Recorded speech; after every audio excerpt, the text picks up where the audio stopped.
Pernah tak korang terbangun tengah malam, mata dah celik tapi badan langsung tak boleh gerak? Rasa macam ada benda berat menindih, seram sejuk sampai nak menjerit pun tak mampu.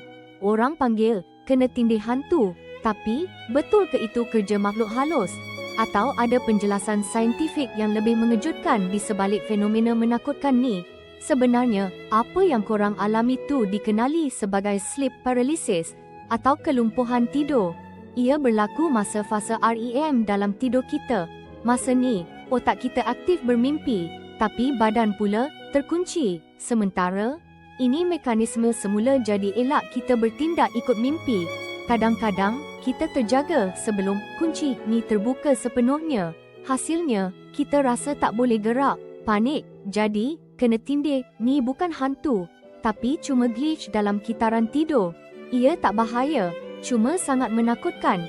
Untuk kurang kena, cuba jaga waktu tidur, elak stray dan kurang kafein sebelum tidur.